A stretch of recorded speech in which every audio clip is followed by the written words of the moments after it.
Hi everyone, it is Dave, you're not mistaken. Sarah and my mum have instructed me that I have to wear this cap. They kind of like formed a pincer movement and I couldn't say no because apparently I'm getting sunburned too much, and with my pasty skin I've got to watch out. To be fair, they are right. When are women not right, eh? So, be wearing this cap maybe if I'm doing videos at this time of the day and the sun's out. Nice and warm today. Lovely actually. Just wanted to say first of all, thanks for the responses to the video I did yesterday. I was talking about reflecting back on the last couple of years and how it's affected me, and I also asked if anyone had any ideas for jobs that might be suited to me, our business opportunities or anything like that, and some really nice and helpful responses. I just wanted to say thanks for that. You know, at the moment I am unemployed and I can't stay like that for long. I need to find something.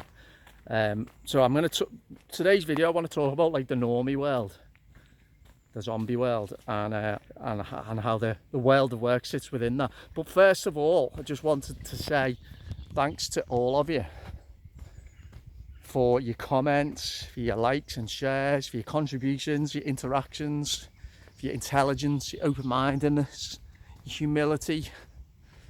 I really appreciate it. You know, that's why I do this, what I do, because I just like to think it's reassuring to know that there are people like you out there, and that there are people who treasure, you know, concepts such as debate and, you know, intelligence and thanks, you know, humility, and who are able to just exchange thoughts and exchange ideas without shouting at each other. Anyway, now tomorrow's video as well, I'm going to do an update about the channel and about my book, etc. But today I just thought, because I am, and I did talk about jobs in the world of work yesterday, I just wanted to talk about that and the truly dispiriting experience it is looking for jobs.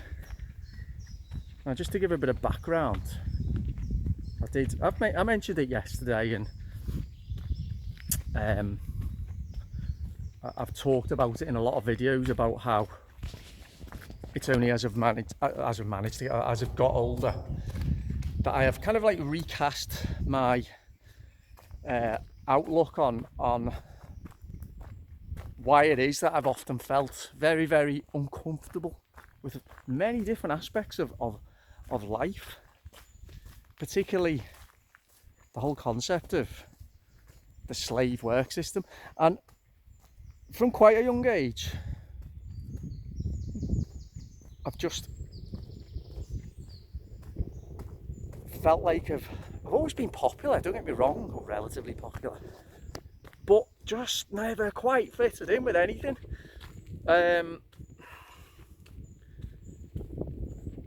School, I didn't really enjoy that. I found it was okay. University, didn't enjoy it at all. I got a decent degree. I remember on my graduation day, everyone was dead proud, wearing the silly hats and the gowns. I didn't feel anything. I thought, all I've done here is get a degree that's 10 a penny. Everyone else in this room's got one. It's not really an achievement. I've always thought I have achieved. I have made a difference. But that kind of quest to find what it is that you're here for and who you can make a real difference to and how you can gain fulfillment through doing work, because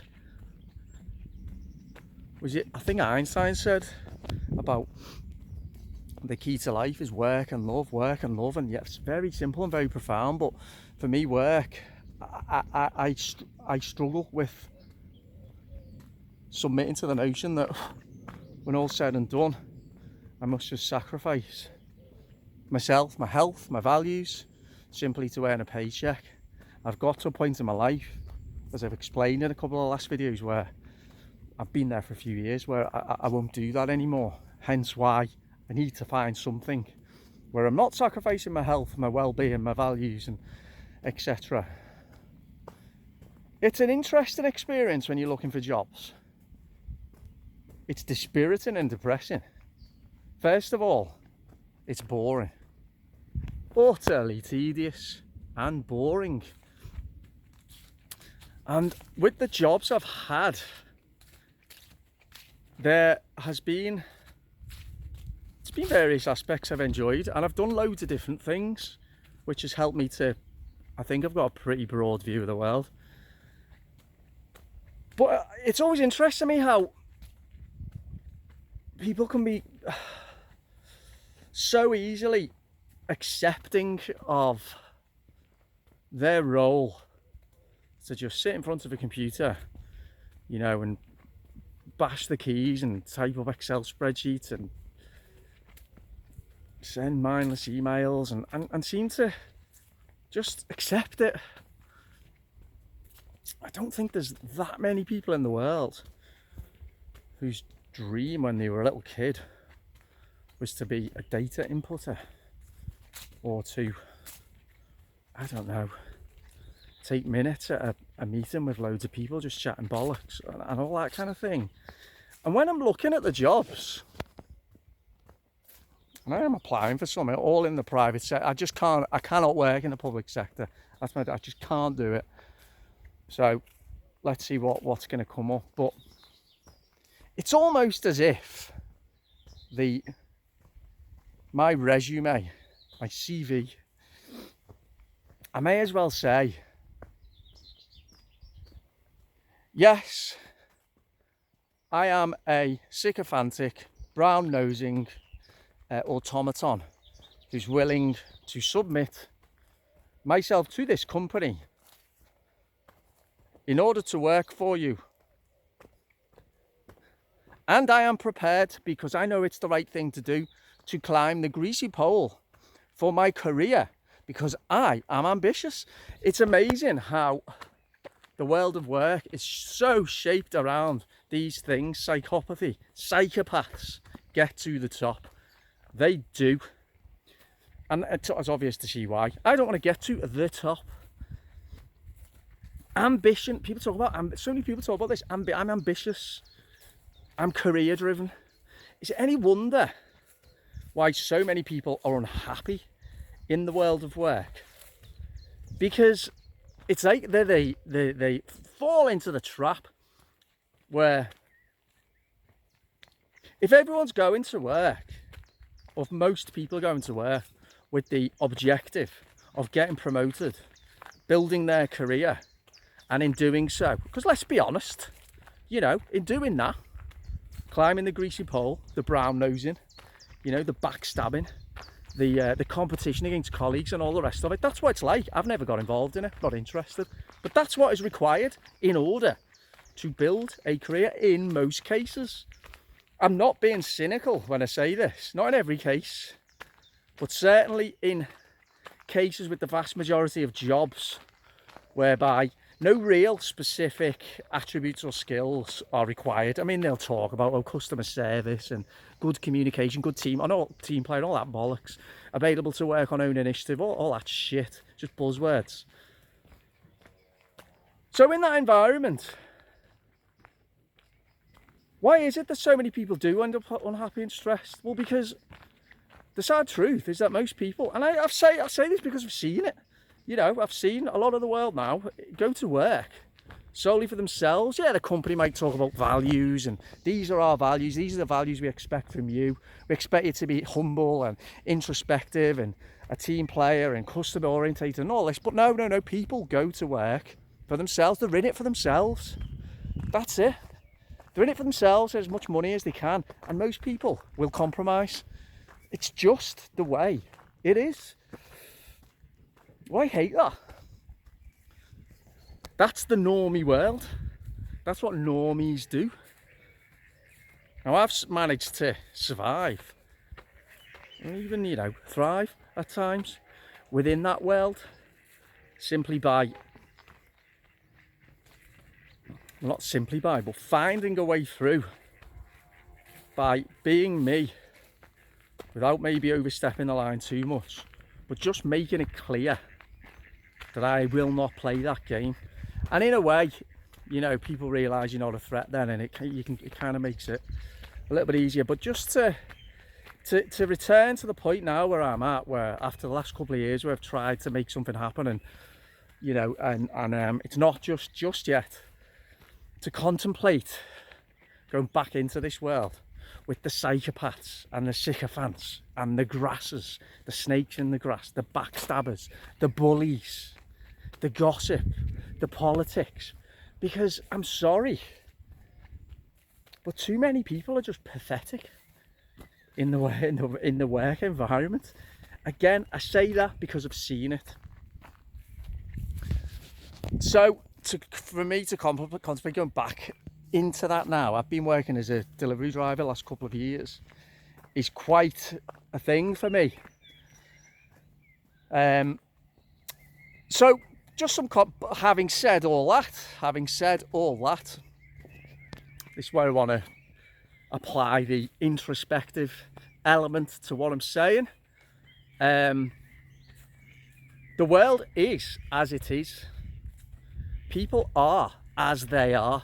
The system is as it is. No matter what I try and do, I can't change the system. All I can do is try to influence my own little bit of the world, and I think I've done that.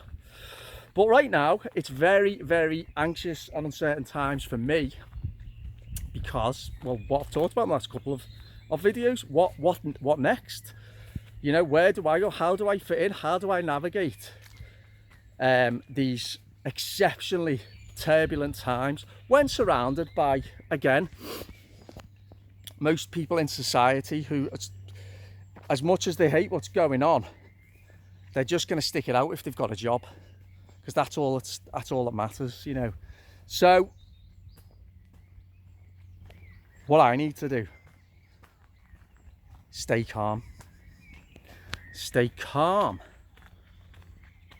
and stay detached, but stay open-minded, open-hearted. Allow the universe to work its magic. Allow that opportunity to come, whatever it is and wherever it is. And I talk about the Normie world because here's another point. It's a lot of us realise that we can't completely step out of the Normie world. Right now, that's pretty much impossible. But a lot of us are figuring out how to have one foot in and one foot out. And that's what I'm trying to do. And to an extent, I do. But I've been asking myself a lot recently, in what ways are you still voluntarily enslaving yourself, Dave, in the old world, that corrupt, decadent, slave world? You know, that world of convenience and information and takeaways and excessive drinking and Netflix and all the rest of it.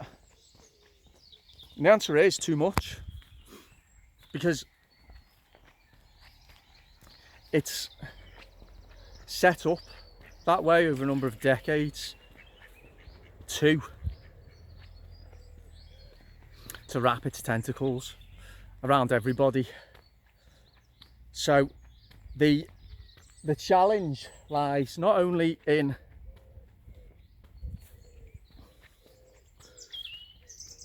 identifying what I need to do to move forward, but also to identify the various different ways that I, live, let's say, hypocritically, really. We are at the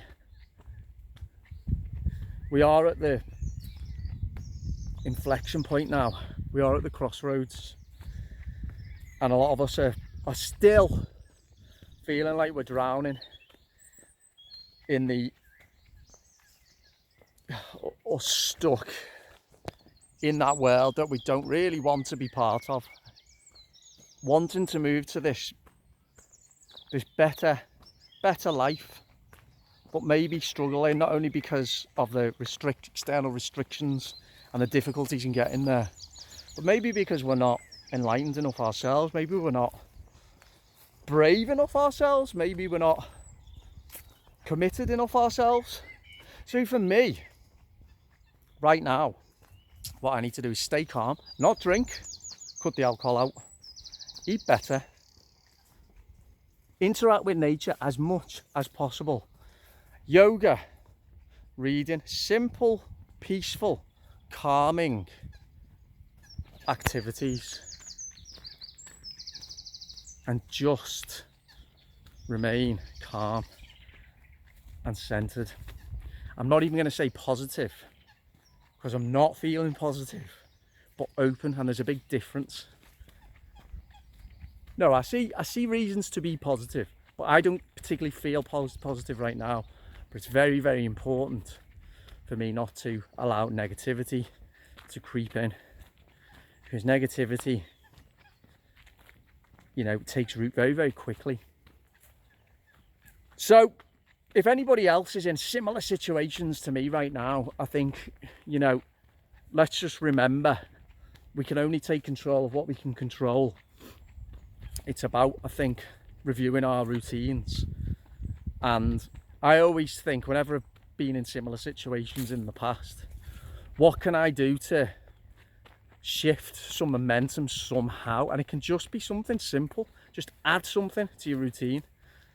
So me, what I've done is I've added, you know, yoga and reading before bed, instead of watching YouTube. Just something to shift the energy. But even more important, as I say, it's to try to detach, to not get too emotionally entangled in everything that's going on, and keep calm. I have to do that. That's my only option now. I have to stay calm. And I know my best opportunity to stay calm is by doing all the things and not doing the things that I've discussed in this video. So as we realise the many different pitfalls and dangers and the inherent corruption and everything associated with the world right now, and we can also see a light at the end of the tunnel, but I think let's just keep in mind the introspective element of things as well. You know, are we doing everything we can ourselves to help our own situations, to bring that abundance? So as cynical and as disapproving and as turned off as I am by the slave job system right now, I just have to try to be open, not to be too judgmental, and just see where the next step takes me. So there we go. I don't think I've really got much else to say, but you know, I hope with this video that some of you relate in some way, I don't know, and that it helps in some way. I'm going to continue my walk along the beautiful canal now on this gorgeous early summer's day. It's quite warm and humid, which is nice. It's been very cool for a couple of weeks, but today's much warmer. The elderflower bush there, make some nice cordial with that, or wine, but I'm not drinking at the moment, so anyway, yeah, let's all stay calm, stay centered, stay open-minded and open-hearted, and let's just stay like that and walk chest out into this uncertain future, and we will prevail. Okay, speak soon, bye bye.